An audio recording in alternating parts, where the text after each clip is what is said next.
This is a good reminder that our life is more than one season. And we must embrace all seasons of our life if we want it to be more fulfilled. Mga kapatid, gusto niyo po bang maging ganap ang inyong karanasan sa buhay?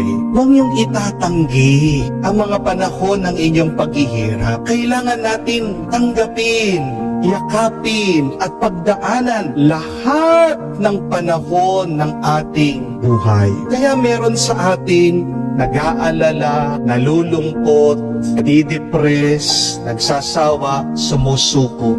Kasi kala nila iisa lang ang panahon ng buhay. Ang buhay ay higit sa isang panahon. Umiikot ang panahon sa ating buhay. Kung paano ang panahon sa ating mundo ay umiikot din. May tag-init, may taglamig, may taglagas, pero meron din pag-ani. Your life is more than one season. And if you want your life to be complete, you must accept all seasons. Tandaan niyo po ito. Hindi ibig sabihin na sa panahon na ito marami kang utang, marami kang binabayaran, hanggang pagtanda mo o bago ka mamatay, babayad ka pa rin ng utang. Mababayaran mo lahat yan. Maniwala ka. Amen? Hindi ibig sabihin na nasa panahon ka ng broken relationship na hindi ka na magiging masaya at payapa. Ano man ang nasira ay mabubuo muli sa oras at panahon ng Panginoon. Hindi naman ibig sabihin na kayo po mga nagtatrabaho, nakalayo sa inyong mga pamilya, ay forever nang papako, nagpupuyat, nakalayo sa kanila. Darating din ang panahon, kayo'y makakaipon, na kayo'y uuwi, na matitikman nyo ang bunga ng inyong kapaguran. Kung paano din sa mga bata, gusto man nila hindi matatapos din sila sa kanilang pag-aaral. Makakagraduate ka rin, makakapasa ka pa rin sa board exam, makailan ka pang try o paulit-ulit mo mas sinubukan na mag-exam. Kailan ka hindi mag-graduate, kailan ka hindi matatapos sa iyong pag-aaral, pag huminto ka, pag sumuko ka na. Amen? Kung ikaw man ay dumadaan sa panahon ng sakit at karamdaman, huwag kang susuko. Kumapit ka sa Diyos, magtiwala ka sa Kanya dahil meron pa ring paghilom. Darating ang panahon, lalakas ka din, gagaling. Mga kapatid, ang buhay, ika nga, ay weather lang. Kung sa buhay, nag-iiba ang panahon, ang mabuting balita, ito, ang Diyos, hindi siya nag-iiba. Kung ang oras ay nag-iiba, pagmamahal ng Diyos sa atin, ang kanyang tulong, hindi ito mag-iiba. Kung ang panahon, ang oras, nauubos, hindi mauubos. Ang awa, ang kagandahang loob ng Diyos sa iyo. Tandaan din po natin na huwag mong ikahihiya ang panahon ng iyong lungkot. Do not be ashamed of your season of tears, of sadness and sorrow, because those who cry today will someday reap in joy.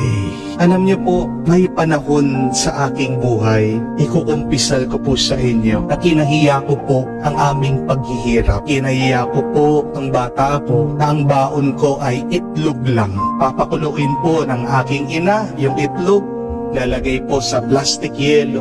Nahihiya po akong ilabas yung itlog kasi yung aking mga kaklase, ang sasarap ng baon nila. Ichichirya sila. Buti pa sila. Kinahiya ko din po sa aking buhay na pag gusto naming kumain sa fast food, kami po ay naghahati lang ng hamburger ng aking kapatid. Kinahihiya ko po sa aking buhay, kinukumpisal ko. Anong nag-aaral ako, nakaunti lang ang aking damit.